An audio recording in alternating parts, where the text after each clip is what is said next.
예, 오늘 또 예배드리는 성도들에게 복을 내려주시되 말씀이 깨달아지고 들려오고 그래서 삶에 실천하는 은혜가 있어지게 하여 주옵소서. 모든 영광 하나님께 돌립니다. 예수님의 이름으로 기도드리옵나이다. 아멘. 오늘 요엘서를 하죠. 근데 이 요엘서는 언제 어느 시대에 기록했느냐 그것이 나오는데 그런 내용이 없어요. 그래서 추정하기를 아마 요아스라는 왕 때 기록했지 않나 그렇게 보고 있습니다. 왜냐하면 이 요아스 왕 때는 이 남쪽 유다와 북쪽 이스라엘이 동시에 무강했을 때예요. 그리고 또 그 반해서 또 극도로 사치와 타락을 해서 또 죄악이 팽배했던 시기거든요. 그래서 그 당시 요아스 왕 때 시대 상황과 또 요엘서의 내용과 맞아떨어져서 그래서 요엘서는 요아스 왕 때 기록했지 않았나 그렇게 보고 있습니다. 요아스 왕은 어떤 사람이냐?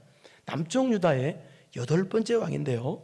근데 요아스 왕을 설명하려면 그 고조 할아버지 4번째 왕 여호사밧에 대해서 좀 말해야 되는데요. 그 여호사밧, 이 요아스의 고조 할아버지 유다의 4번째 왕 여호사밧은 어떤 사람이냐? 이 여호사밧 왕 때 무슨 일이 있었느냐? 그 당시 북쪽 이스라엘 왕이 북쪽 이스라엘 역사상 가장 악한 왕 아합 왕 때였습니다. 근데 이 아합 왕의 딸이 있었는데 그 딸이 이름이 아달랴라는 딸이 있었는데 이 딸도 역시 정말 악녀. 그런데 이 4번째 남쪽 유다의 4번째 여호사밧 왕이 그 북쪽의 아달랴라는 아합 왕의 딸 아달랴라는 악녀를 데리다가 며느리를 삼은 거예요. 근데 세월이 이제 그 다음에 세월이 한참 흘러서 지나서 다 죽고 세월이 흘러서 나서 이 아달랴가 어떻게 되느냐? 자기가 유다의 여왕이 되려고 손자들을 싹 죽이는 끔찍한 범행을 저지릅니다. 이 아달랴가 악녀가. 그래서 6년 동안 남쪽 유다를 여왕으로서 통치를 합니다. 그런데 이때 이 악녀 아달랴가 세상의 손자들을 죽여요. 자기가 하려고. 손자들을 싹 죽이는 과정에서 이때 요아스의 고모가 되는 여호세바라고 하는 고모가 핏덩이 요아스 갓난이 어린아이를 몰래 극적으로 살립니다. 구출을 합니다.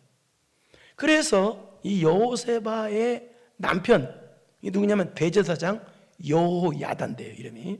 함께 여호세바와 여호야다 대제사장이 함께 둘이 이 핏덩이 요아스를 6년 동안 숨어서 키웁니다.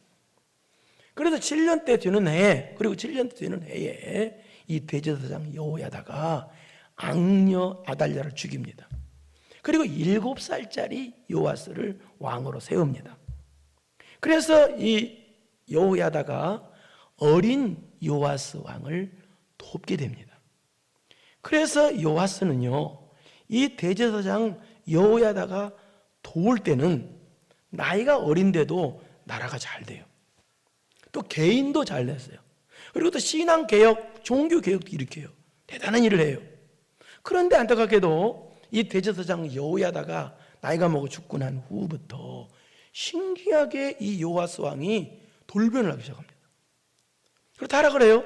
그래서 하나님 말씀 불순종하고 심각하게 타락을 합니다.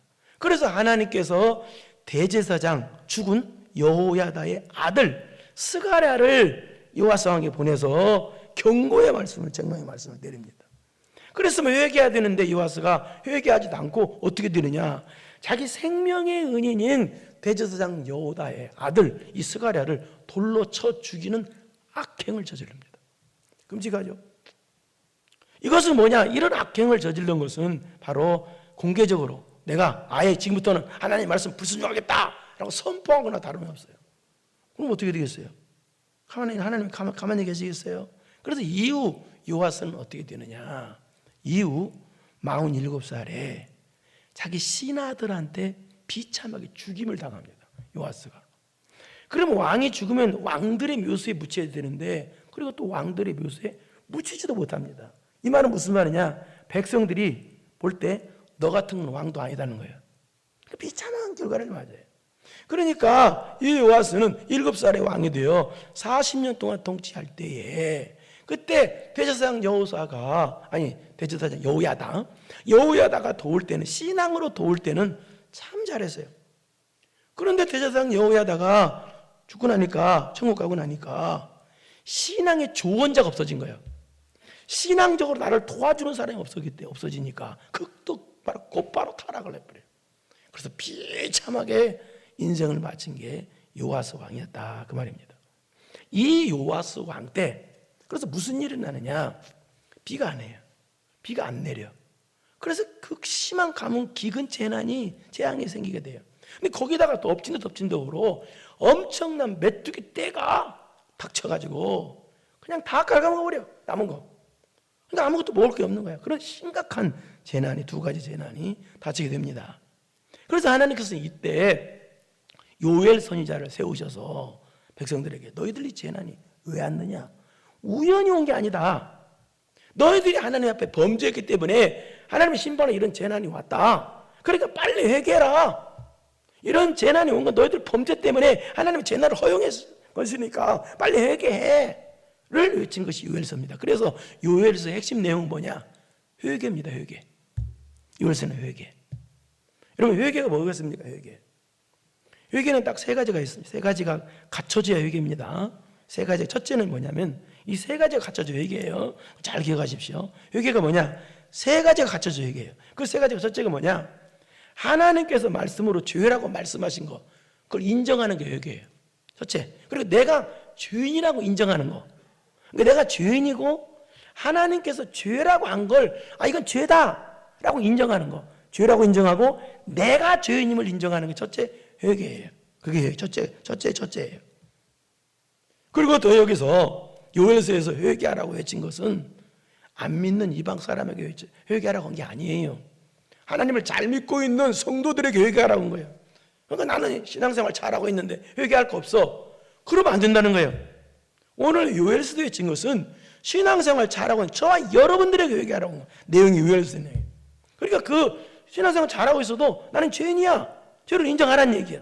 두 번째는, 회개가 뭐냐? 두 번째는 죄를 인정했으면 내가 인정한 죄를 온전히 버리고 하나님께 돌아오는 걸 회개라고 해요. 예배로 돌아오고 교회로 돌아오고 하나님께로 돌아오는 걸 회개야. 그 다음에 3번째는 뭐냐? 3가지가 다 갖춰져 얘기합니다. 3번째는 뭐냐? 회개한 죄, 그래서 용서받은 죄를 2번 다시 반복해서 지지 않는 걸 회개라고 그래요. 하나님께 돌아왔으면 2번 다시 회개한 죄를 2번 다시 똑같은 죄 반복되지 않아. 그걸 3가지를 갖춘 걸 회개라고 그래요. 그래서 오늘 본문은 바로 그런 내용입니다. 너희들에게 회개하면, 또 회개가 뭔가를 또 장황하게 또 설명을 해요. 오늘 본문에 또 회개하면 이런 복을 주신다라는 거예요. 내용이에요. 그래서 저는 오늘 본문을 통해서 그렇다면 하나님께서 왜 회개하라고 하시느냐, 그 이유가 뭐냐? 회개하는 이유가 있을 거 아니에요. 왜 회개하라고 하시느냐? 성경에 뭐 회개하라는 내용이 널리고 널렸는데 왜 회개하라고 하느냐? 이유가 뭐냐를 배워보려고 합니다. 첫째, 우리 12절 보겠습니다. 12절 시작. 여호와의 말씀에 너희는 이제라도 금식하고 울며 애통하고 마음을 다하여 회개를 이렇게 하라는 건데요. 이제라도는 무슨 말이냐? 지금 너희들이 죄져서 하나님께 심판을 받아서 엄청난 재앙이 일어난 이제라도 늦지 않았으니까 지금이라도 당장 회개하라는 거예요. 그러니까 하나님께 매를 맞아서 어려워진 지금이라도 늦지 않아서 빨리 지금이라도 회개하라. 이 말은 무슨 말? 회개는 내일부터 하는 게 아니라 지금 당장 하라는 거예요. 그럼 어떻게 하느냐? 울며 금식하며 울며 애통하고, 금식하고 울며 애통하고, 이 말은 무슨 말이 뜻입니다. 내가 죄를 인정한 것을, 죄라고 깨달았고 죄를 인정된 것을 버리는데 노력을 하라는 거예요. 죄를 버리는 것도 노력을 해야 되는 거예요. 그 다음에 2번째는 뭐냐면, 죄라고 되는 그 죄를, 내가 지은 죄 있잖아요. 그 죄를 아주 분하게 여기라는 거예요. 죄에 대해서 아주 부끄럽게 여기고 아주 분하게 여기고, 그래도 죄를 버리라는 뜻이에요. 여러분, 요즘이 왜 노아 시대보다 더 타락한 시대냐? 왜 타락한 시대냐? 죄에 대해서 부끄러워하지 않으니까 타락한 시대예요. 전에는 조금만 기도 안 해도 막 하나님 앞에 죄진 같아서 막, 근데 요즘은 죄로 심상히 여겨요. 무슨 사상, 무슨 단체에서 거짓말한 거, 그건 죄가 아니래요. 죄예요. 아주 뻔뻔해. 죄 짓고도 텔레비에 나와서 죄 짓고도 안 지는 거, 거짓말을 밥 먹다 자면서도 텔레비에 나와서 뻔뻔하게 말을 해요. 이게 타락이라는 거예요. 죄를 부끄러워하고 죄에 대해서 내가 지금 분한 거예요. 내가 죄 짓는 것도 아니면 억울하고 분해. 다른 것도 분한 게 아니라 내가 지금 죄에 대해서 분노하고 또 억울하고 부끄러워하고. 죄 짓으면 부끄러워야 되잖아요. 근데 말세제말의 특징이에요. 여러분, 죄 짓고 부끄러운 사람 봤어요? 요즘요? 없어졌어요. 이제 주님 오실 때가 진짜 가까이 됐어. 이게 타락이라는 거예요. 그래서 이 말은 무슨 말이에요? 죄를 부끄러워하고 분노하라는 거예요. 네가 지은 죄에 대해서 두 번 다시 그런지 안 되게 그래. 그게 회개라는 거예요. 그리고 뭐예요? 마음을 다하여 내게로 돌아오라. 마음을 다하여 돌아오라는 거예요. 무슨 말이에요? 몸만 돌아오지 말고 마음이 돌아오라는 거예요. 그것도 다하여, 반절만 돌아오지 말고 다 돌아오라는 거예요. 이것을 설명하는 게 13절이에요.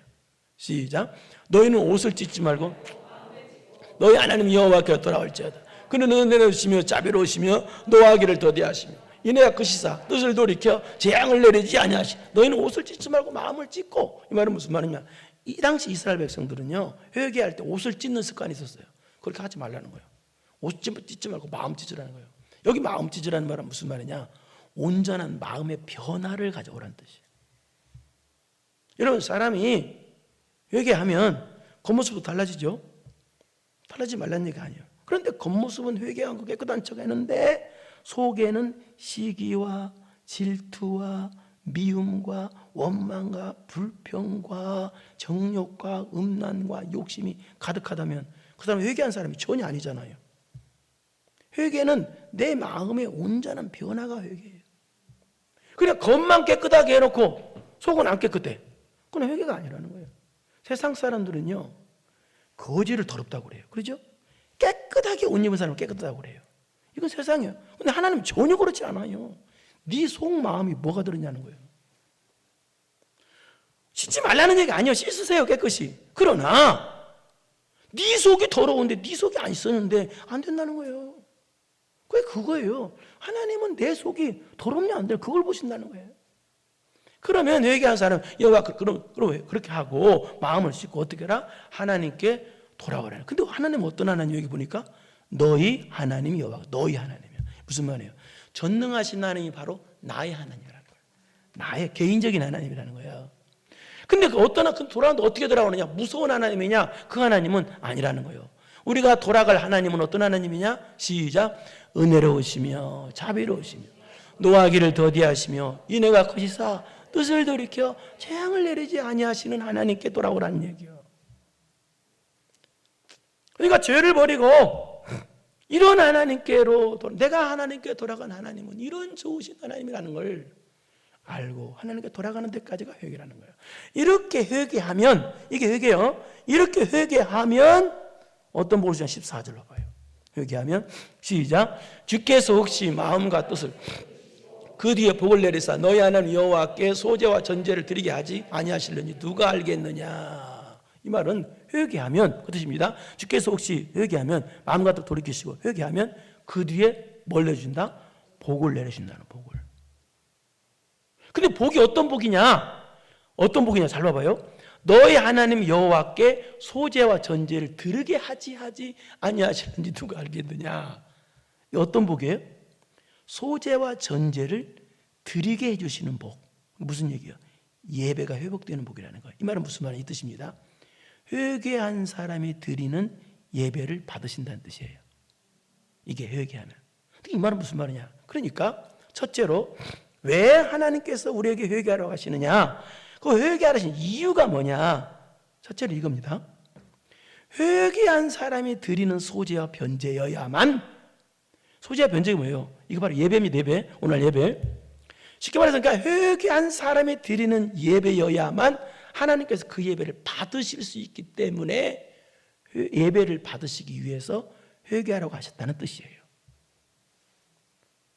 예배를 받으시기 위해서, 예배를 받으시는 복을 주시기 위해서 회개하라고 했다는 뜻이에요. 자, 이게 무슨 말이냐? 예배는 이렇게 여러 사람들 모여서 단체로, 많은 사람이 와서 단체로 예배 드리죠. 그렇죠. 예배는 드려. 근데 예배를 받으시는 것은 개인적이란 뜻이에요. 이게 무슨 말입니까? 우리가 이거 분명히 알아야 돼요. 예배를 100명, 200명, 300명, 400명 예배를 단체로 드리는데 그 예배를 받아주시는 것은 개인적으로 받아준다는 뜻이에요. 여러분, 하나님께서 나의 예배, 우리의 예배를 받아준다고 말하면 안 돼요. 여기도 해석하자면 나의 예배를 받아주시는 거예요. 예배는 우리가 드리지만 받아주시는 건 나의 예배를 받아주셔요. 나의 예배를 받아준다는 것 자체가 어마어마하게 복입니다. 나의 예배를 받아주셔. 그러니까 하나님께서 왜 회개하라고 그러느냐? 예배를 받아주시는 하나님 어떤 예배를 받아주시냐? 거창하고 웅장하고 화려한 예배를 받아주시는 게 아니라 회개한 사람이 드리는 예배를 받아주신다는 뜻이에요. 그러니까 이 말은 무슨 말이냐? 여러분 10만 명이 예배 드렸다고 봅시다. 예배 드린 거예요. 근데 10만 명 중에서 예배를 하나님이 받으신다. 그럼 10만 명 예배 다 받으시겠어요? 아니라는 거예요. 10만 명 중에서 한 사람만 회개했다면 한 사람 예배 받으신다는 거예요. 그래서 온전한 예배가 뭐냐? 예배를 드리는 것은 그 반쪽짜리예요. 예배를 받아주시는 까지가 돼야 온전한 예배가 성립이 되는 거예요. 그러니까 온전한 예배를 드리고 가야 되는 거예요. 그럼 여러분 와서 예배를 드렸다. 그럼 반쪽짜리 예배 드린 거예요. 내가 드린 예배를 하나님 받아주셔야 돼. 받아주시는 복을 내리는 것은 개인적이라는 얘기예요. 잘 기억하세요. 그러니까 뭐 1000만 명 예배 드렸다고 그래서 드리는 거 좋죠. 드려야죠. 그러나 받아주시는 것은 1000만 명 예배를 다 개인적으로 받으시니까 아니란 얘기예요. 그 뜻이 얘기예요. 그럼 어떤 예배를 받으시냐? 회개한 사람이 드리는 예배를 받으시는데 우리 요한복음 4장 24절 보겠습니다. 시작. 하나님은 영이시니 예배하는 자가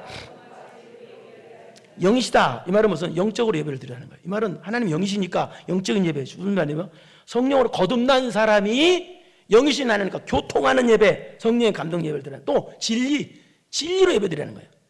영과 진리로 예배 드렸으니까 이 진리라는 말은 무슨 말이냐? 이 뜻입니다. 지금 이걸 해석이 많이 많은데요. 쉽게 말해서 이 뜻입니다. 쉽게 말해서 하나님 말씀대로 사는 사람을 의미합니다. 진리라는 뜻은. 그러니까 이 말은 무슨 말이냐? 삶에서 하나님 말씀으로 사는 사람이 하나님 말씀대로 사는 사람이 말씀으로 예배를 드리는 것을 진리라고 합니다. 쉽게 말해서 다시 설명할까요? 하나님 말씀대로 순종하며 사는 사람이 와서 예배당에 와서 말씀대로 예배 드리는 것을 진리로 예배한다는 뜻이에요. 쉽게 말해서 그 뜻이에요. 그러니까 누가 이걸 해요? 회개한 사람만 이런 예배를 드릴 수가 있는 거예요. 그래서 하나님께서 예배를 받으시는 복을 주시기 위해서 회개하라고 하신 거예요. 회개 안 한 사람이 드리는 예배를 하나님 어떻게 받으시겠어요? 죄를 품고 예배 드리는데 받으실 수가 없으신 거예요. 그래서 하나님은요, 예배하는 그런 환경을 보시고 받아주시는 것이 아니라 예배하는 사람을 보시고 그 예배를 받아주시는 거예요. 그러니까 거창한 환경에서 예배 드린다고 해서 그 예배를 받아주시는 것이 아니라 예배하는 내가 어떻게 예배를 드리냐에 따라서 그 예배를 받아주시는 거예요. 온전한 예배는 드리는 것에서 멈추면 안 되고 하나님이 내가 드린 예배를 받아주시는 것까지 가야 온전한 예배가 되는 거예요. 그래서 이 시간 온전한 예배를 드리고 가길 바랍니다. 그것이 뭐냐? 바로 회개할 사람이 드리는 예배를 하나님께서 받으시기 때문에, 그러기 때문에 회개하라고 하신 거예요.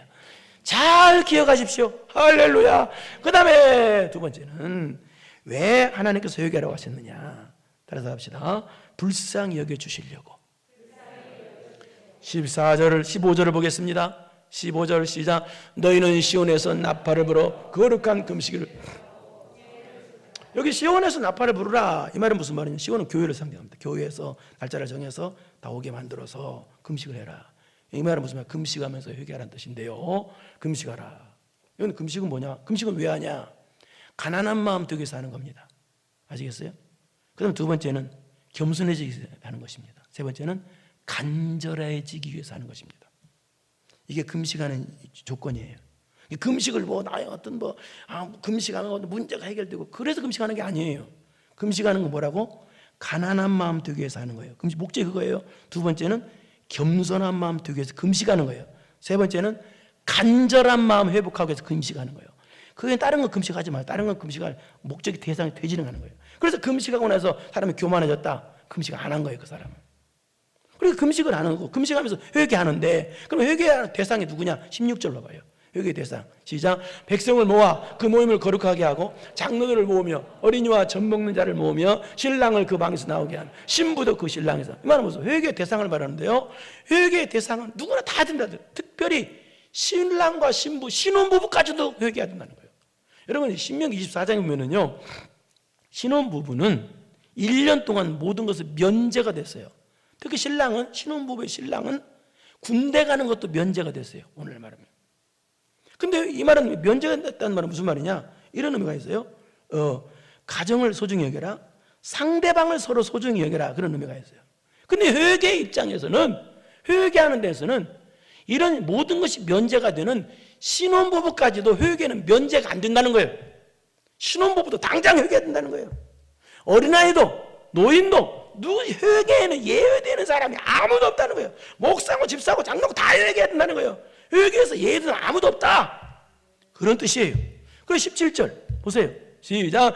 여호와를 섬기는 제사장들은 낭실과 제단 사이에서 울며 이르기를 여호와여 주의 백성을 불쌍히 여기소서. 주의 기업을 욕되게 하며 나라들로 그들을 어찌하여 이방인으로 그들을 하나님 어디 있느냐 말하게 하겠나이까 할지어다. 앞부분 보세요. 이거 회개를 어떻게 하느냐. 그런데 보세요. 섬기는 제사장들이 어디서 회개하냐? 낭실과 제단 사이에서 울며 회개하는 거예요. 만약에 회개 안 하면 죄를 품고 있으면 어떻게 되느냐? 하나님께서 이방 나라를 들어서 바벨론이 아수르 같은 나라를 들어서 나라를 망하고 개인을 망하게 한다는 거예요. 그런데 만약에 내가 잘못해서 개인적으로 망했으면 괜찮았지만 어떻게 되나? 그것도 안 되지만, 그러나 원수의 손에 의해서 내가 망해서 성도가, 그러면 하나님께 영광이 안 돌아가잖아. 그 말이에요. 그렇기 때문에 어떻게 해야 되냐? 회개를 해야 된다는 거예요. 그런 일이 안 생기려면 어떻게 해야 되느냐? 제사장들은 낭실과 제단 사이에서 울며 회개하라는 거예요. 이건 무슨 말이냐? 제사장들이 낭실과 제단 사이 일하는 현장, 주의 일하는 현장, 사명 감당 그 현장에서 회개하는 거예요. 무슨 얘기예요? 하나님, 내가 집사 집권을 제대로 감당하지 못했습니다. 용서해 주세요. 그렇게 하라는 거예요. 내가 주의 일한다고 하면서도, 봉사한다고 하면서도 죄졌습니다. 하나님 용서해 달라고 하라는 겁니다. 많은 사람들이 그럽니다. 나는 주의 일을 하기 때문에 죄 안 져. 그럼 교만한 자예요. 그럴 수가 없다는 얘기예요. 주의 일 하면서도 사명 감당하면서도 죄진다는 거예요. 사람들은요. 그렇기 때문에 그 죄진 사명 감당하는 그 현장에서 회개하라는 거예요. 그러면서 뭐라고 하냐? 그러면서 그 다음 보세요. 아니 다시 앞부분 가세요. 다시 주의 백성을 뭐라고 그래요? 그러면서 불쌍히 여겨달라는 거예요. 불쌍히. 이 말은 무슨 말이냐? 회개해야 하나님 불쌍히 여기신다는 거예요. 그러니까 하나님 죄인을 불쌍히 여기지만 뭐요? 회개한 죄인을 불쌍히 여기는 거예요. 그러니까 이 말은 무슨 말이에요?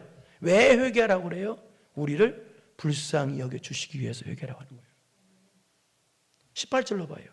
18절 시작. 그때 여호와께서 자기의 땅을 극진히 사랑하시 그의 백성을 보한다. 여기 써 있잖아요. 회개해야 불쌍히 여긴다는 거예요.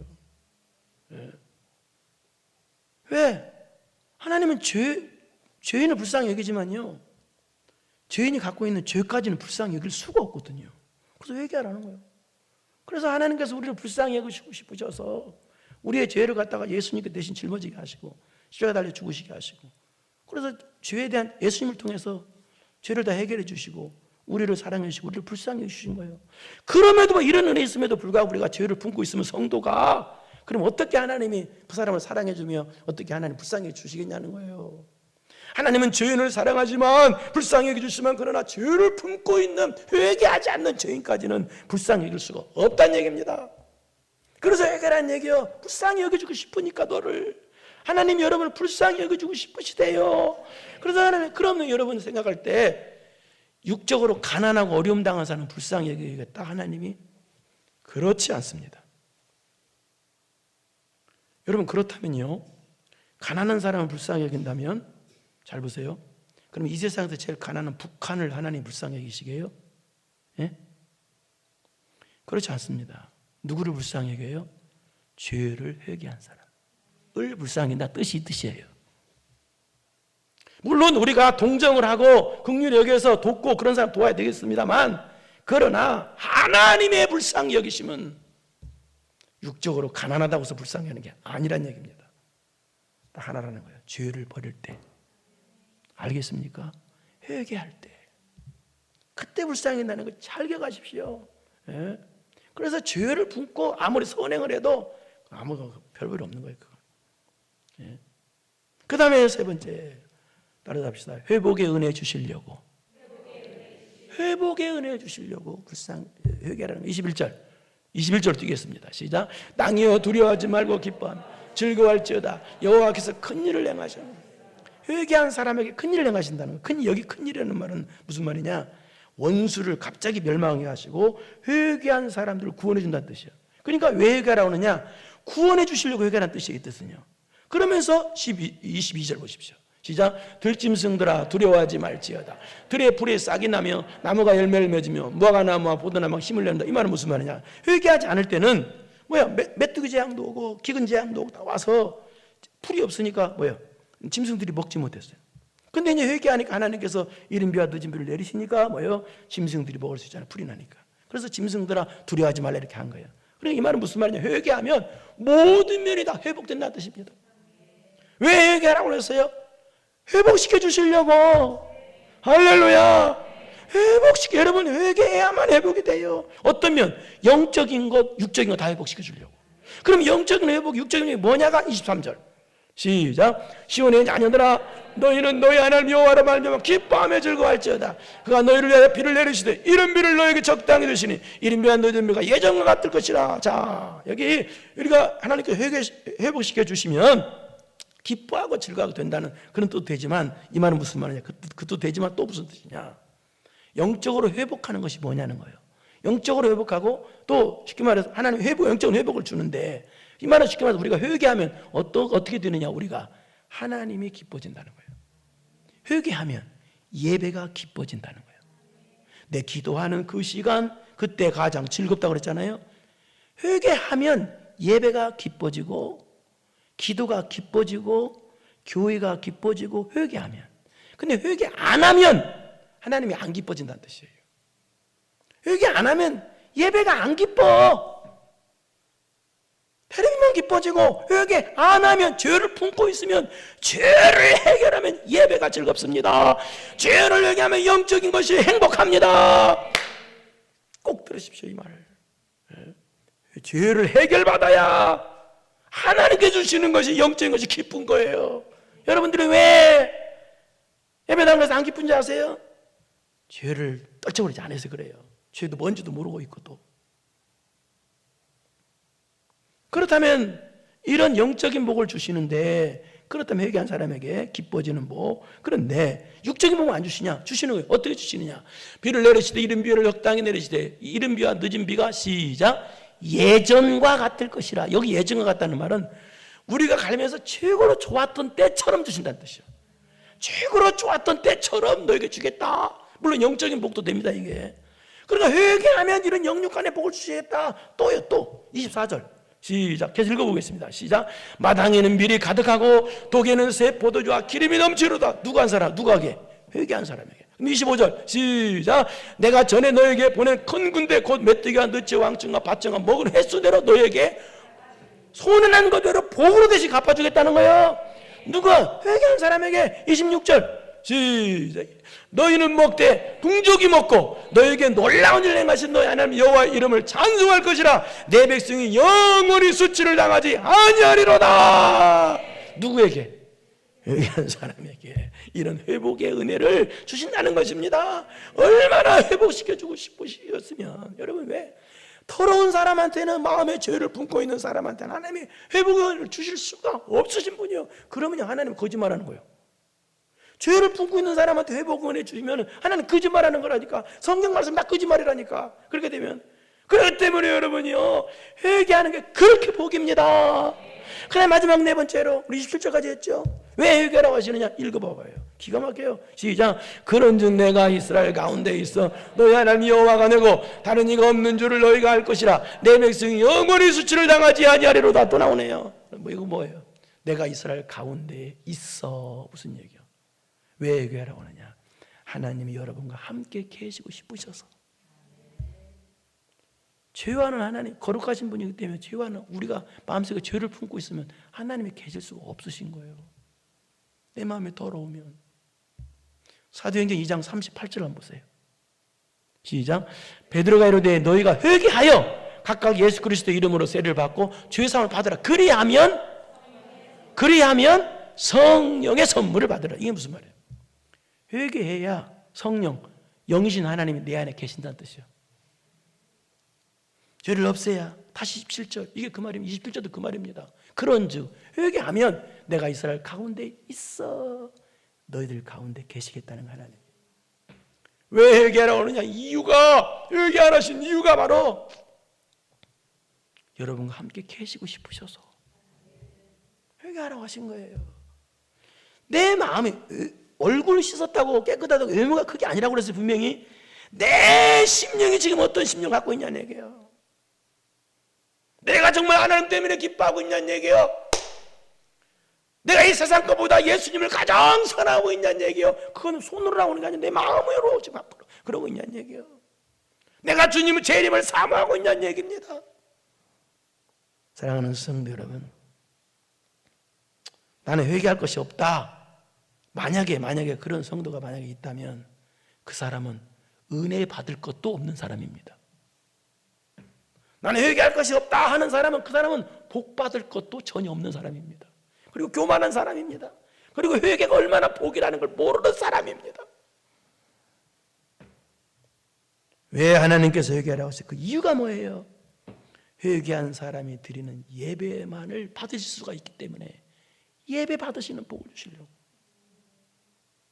10만 명, 100만 명이 예배 드린다고 해서 예배를 받으시는 게 아니에요. 왜 예배를 받으시는 것도 개인적이기 때문에. 그냥 반쪽짜리 예배만 들고 간 거예요. 근데 단체로 가서 예배 드렸다, 다. 10만 명이 드렸다, 100만 명이 드렸다. 그럼 영화 돌릴 일이죠. 그게 안 드리는 것보다 억배 낫죠.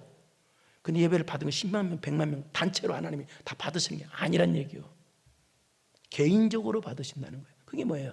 바로 아벨도 드렸고 가인도 드렸는데 누굴 받아요, 하나님은요? 똑같이 예배 드렸는데. 아니란 얘기예요. 회개한 사람의 예배를 받아주신다는 거예요. 오늘 온전한 예배를 드리고 가십시오. 그냥 와서 앉았다 가는 거 예배 드리면 그건 반쪽짜리 예배예요. 여러분 반쪽짜리 예배 드리지 말고 내 예배를 지금 하나님 받으시냐는 얘기요. 온전한 예배해야 되잖아요. 그게 뭐예요? 내 마음에 더러운 죄를 회개하라는 얘기입니다. 왜 회개하라고 했어요? 내 마음에 더러운 죄를 왜 회개하라고 했어요? 그 바로 예배를 받아주시는 복 주시기 위해서. 여러분에게. 두 번째는 뭐예요? 불쌍하게 주시기 위해서. 육적으로 어려졌다고 하나님 불쌍하게 하는 게 아니에요. 죄를 회개하고 버릴 때, 죄에 대해서 분노할 때, 그때 하나님 불쌍하게 해주는 거예요. 그때부터 응답이 시작되는 거예요, 여러분. 그 다음 세 번째는 회복의 은혜 주시려고. 영육간에. 내 영혼의 회복되면 어떻게 돼요? 예배가 기뻐져. 설교하는 족족 잊어버리니까. 예배가 기뻐져. 기도가 기뻐져. 막 교회 주일날에 막 교회 가고 싶어지죠. 그렇죠? 여러분 얼마나 교회 가고 싶었어요, 그죠? 막 눈이 막 빠졌죠. 아주 눈 주워가지고 왔죠 지금. 너무 교회 가고 싶어가지고. 이게 회개한 사람의 모습이라는 거예요. 이게 회복. 영적 회복된 사람처럼. 육적인 회복까지 회복 주시려고 회개하는 것. 네 번째는 뭐예요? 하나님이 여러분과 함께 해주고 싶으셔서. 함께 하고 싶으셔서. 나 같은 것과 함께 하시고 싶으셔서 회개하라고 온 거예요. 내가 옷 잘 입었다고 하나님 나와 함께 하는 게 아니에요. 내 마음에 죄가 없어야 하나님이 함께 하시는 거예요. 그래서 회개의 복, 이런 복이 여러분이 있어서 복의 주인공들 되기를 축원합니다. 걸어가시고 내려오신 아버지 하나님 감사합니다. 나는 회개할 것이 없다는 사람은 은혜 받을 것도 없고 그 사람은 복 받을 것도 전혀 없는 사람입니다. 그러나 나는 회개할 것이 많다. 세리처럼 감히 하늘을 우러러 쳐다보지도 못하면서 하나님 내가 죄인 깨수로 가슴을 치며 회개한 마음을 가지고 있어서 그래서 하나님께서 받아주시는 예배를 받아주시는 복을 받는 성도, 불쌍히 여김만 복을 받는 성도, 회복의 은혜 복을 받는 성도, 하나님이 함께 해주시는 복을 받는 성도들 다 되게 하여 주옵소서. 예수님의 이름으로 기도드리옵나이다. 아멘. 이제는 우리 구주 예수 그리스도의 은혜와 전능하신 하나님 아버지의 무한하신 사랑하심과 성령님의 교통, 교제, 감동, 감화하심이 회개에서 복의 주인공 되기로 마음 깊이 결단하고 돌아가는 사랑하고 사랑하는 성도들 머리머리 위에 이제로부터 영원토록 함께 있을지어다. 아멘.